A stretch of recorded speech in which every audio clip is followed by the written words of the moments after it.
beloved brother Metropolitan Gerasimos of San Francisco, your graces Bishop Ioannis and Spiridon, dear clergy of this God-saved metropolis, sisters and brothers in the risen Christ, Christos Anesti, Christ is risen. Αληθώς Ανέστη ο Κύριος. I greet all of you with the triumphant salutation of this season of Paschal joy, and I extend my heartfelt greetings and my best wishes for a spiritually rewarding Metropolis Clergy-Laity Assembly. Fresh from the profound services of Holy Week and Pascha, I can only imagine your enthusiasm and your excitement. Your theme, selected from the Sermon of the Mount, is particularly poignant at this moment in our church in America. Let your light so shine before all people that they may see your good works and glorify your Father in heaven. This light, which the Lord reminds us is already within us, is the same light that dawned at the beginning of creation when God said, "Let there be light, γεννηθεί το φως."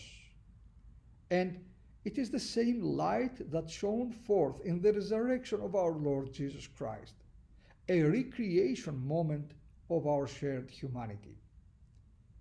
This light of love and compassion, this light of mercy and goodness is always available to us, and it has enormous power. The dust from which we are made is the same as the dust of the stars which burn so brightly that we can behold them in the heavens. Even though the closest ones to our planet, after the Sun, in the Alpha Centauri, are over 25 trillion miles away, and we can still see them shining in the sky. Think about that for a moment.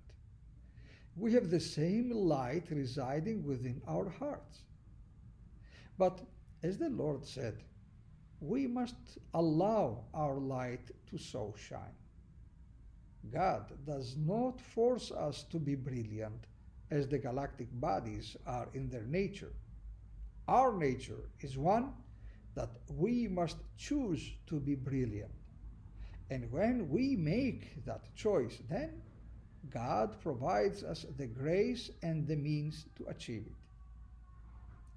As you all know, we have just concluded the centenary of our sacred archdiocese, and we can look around and see the accomplishments of these who have come before us. But these people built magnificent lampstands all across the church in America. But as the Lord said in the verse right before your theme, no one lights a lamp and puts it under barrel, but on a lampstand, to shed its light on everyone in the house.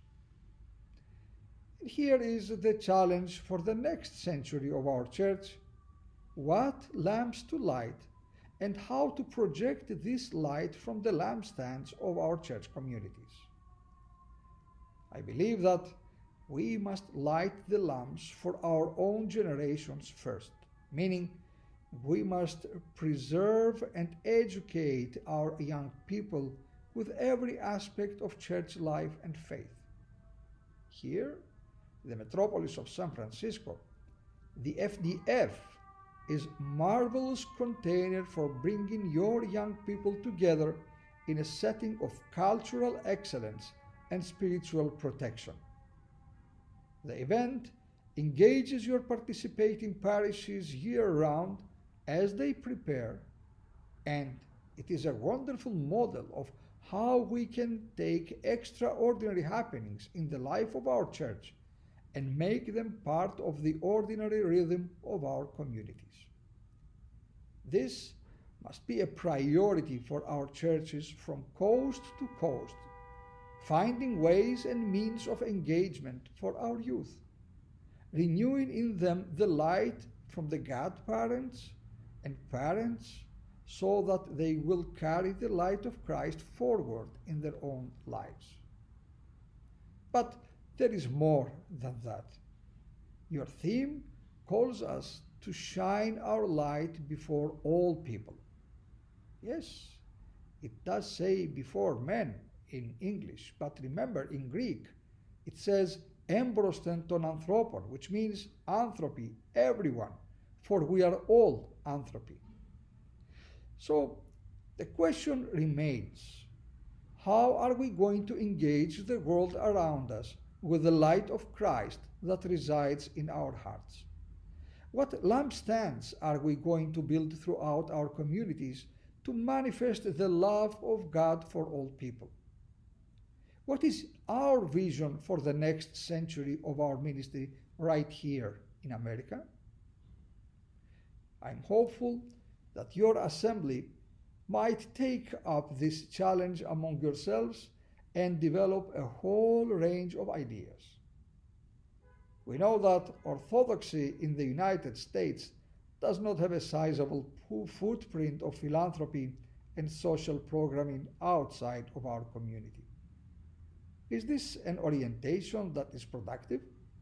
Or, as we have done in the last 40 years, should we be sharing our liturgical and spiritual life with those Christians who know little of our faith and allow the beauty of our worship and the substance of our theology to draw them into the church? These are important decisions, and we must make them together if they are to be successful. Therefore, beloved Metropolitan and faithful clergy and laity of the God-protected metropolis of San Francisco, I pray your time together in these days will be blessed with substantive dialogue and a real search to find the lampstands that God has designed for us to magnify His holy name. And may the light of Pascha always fill you with grace, fill you with love, and fill you with the hope for the future of our church. Christos Anesti. Alithos Anesti.